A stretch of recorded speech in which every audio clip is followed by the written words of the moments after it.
बिस्मिल्लाहिर्रहमानिर्रहीम। मैं हूं मोहम्मद अफजल नासिर भट्टी और आप देख रहे हैं मेरी जंग न्यूज़।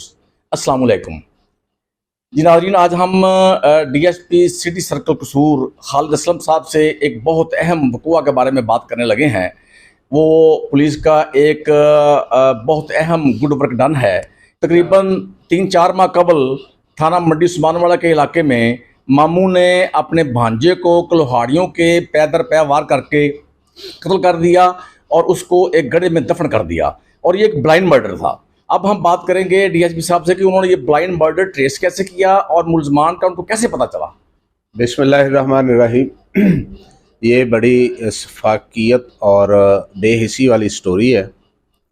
मामला इस तरह है कि अमानत और शकीला जी ये चुनिया के रहायशी हैं और इनके भांजे मकसूद और असगर ये भी चुनिया के रहायशी हैं। जी ये अमानत का जो भांजा असगर है ये अपनी ममानी शकीला को अपने साथ भगा के ले जाता है और साथ उसका बड़ा बेटा शकीला का, जिसकी उम्र तकरीबन 8-9 साल है, वो भी साथ ही चला जाता है। और ये छुप छुपा के जाके ततारा गांव है मंडी उस्मानवाला में, वहाँ पे जाके एक वीराने में मोटर लगी हुई है, वहाँ पे 2 बेबाद से कमरे हैं, वहाँ पे जाके रहना शुरू कर देते हैं। यानी भांजे का नाजायज तल्लुकात थे ममानी के साथ। जी, वो नाजायज तल्लुकात थे, वो भगा के उसको अपने साथ ले जाता है। जी अब कुछ दिनों के बाद वो जो बच्चा है वो वापस अपने बाप के पास जाता है। वो बाप जो अमानत है वो अपने बच्चे को साथ लेता है और उन्हीं राहों से होता हुआ वो उस जगह पे चला जाता है ततारा सिंह में।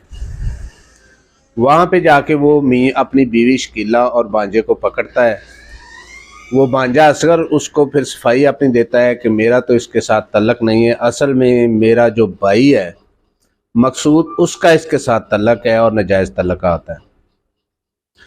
वो अमानत जो है वो अपने भांजे असगर को कहता है कि आप उसको फ़ोन करें और बुलाएं मकसूद को। वो मकसूद को फ़ोन करता है चूनिया। मकसूद जो है वो उस जगह पे चला जाता है। फिर ये असगर और अमानत मामा भांजा दोनों मकसूद को कत्ल करते हैं कुल्हाड़ियों से। अच्छा, मामा भांजा दोनों इकट्ठे, मामू भी साथ और हो गया, भाई भी साथ हो और गया, साथ शकीला भी साथ थी। तीनों उसको मर्डर करते हैं और उसको उधर ही खेतों में गड़ा खोद के दफन कर देते हैं, ततारा कामल में। अच्छा, उसी ट्यूबवेल के साथ जो जमीन थी उधर ही। अब होता यह है भट्टी साहब कि वो उसको उधर मर्डर करके दफना के फिर इकट्ठे रहना शुरू कर देते हैं तीनों।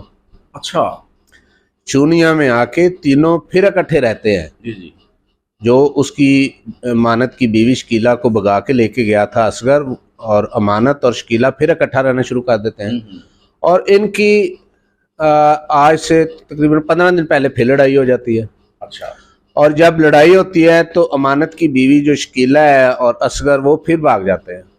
यानी कि भांजा और ममानी फिर भाग जाते हैं। अब जो अमानत है वो जाता है असगर के घर और उनको सारी स्टोरी सुना देता है। अमानत जाता है जिसकी बीवी भगा के ले जाता है ना असगर, वो फिर असगर के भाई के पास जाता है, अपने तीसरे भांजे के पास। अच्छा, और उसको सारी स्टोरी सुनाता है कि मैं भी साथ हूँ और ये इस तरह हमने कत्ल किया है। हमें 15 की कॉल मसूल होती है और हम जाके चूनिया में उनका इंटरव्यू करते हैं तफसीलन। जब तफसीलन इंटरव्यू करते हैं फिर हम उन तीनों को पकड़ के और लेके जाते हैं तारा गांव में। यानी मामू को, उसकी बीवी को और भांजे को, असगर को, अमानत को और शकीला को। जी। जब हम उधर लेके जाते हैं फिर वो एग्जैक्ट पॉइंट पे लेके जाते हैं हम। फिर वो अपने साथ बंदे भी कसियों वाले लिए हुए थे। रात तकरीबन 2 का टाइम था। रात को गए थे आप? रात को गए। फिर वहाँ से वो मिट्टी खोदते हैं और नीचे तकरीबन 4 फुट नीचे वो उसकी डेड बॉडी उन्होंने बोरी में बंद करके तो दफन की होती है। अच्छा, फिर हम वो डेड बॉडी निकालते हैं और इन तीनों को हमने इस मुकदमे में चालान किया और इंशाल्लाह इनको सज़ा दिलवाएंगे। तो इन तीनों ने इतराफ़ जुर्म कर लिया? सारा बिल्कुल इतराफ़ जुर्म भी कर लिया और साथ जाके निशानदेही भी की और उनकी निशानदेही पे हमने डेड बॉडी बरामद की। अच्छा, अब इन तीनों को आपने गिरफ्तार कर लिया है? जी, गिरफ्तार कर लिया और अभी इनको चालान भी कर दिया हमने। ये चालान कर दिया है? जी, चालान कर दिया। जी, थैंक यू जी।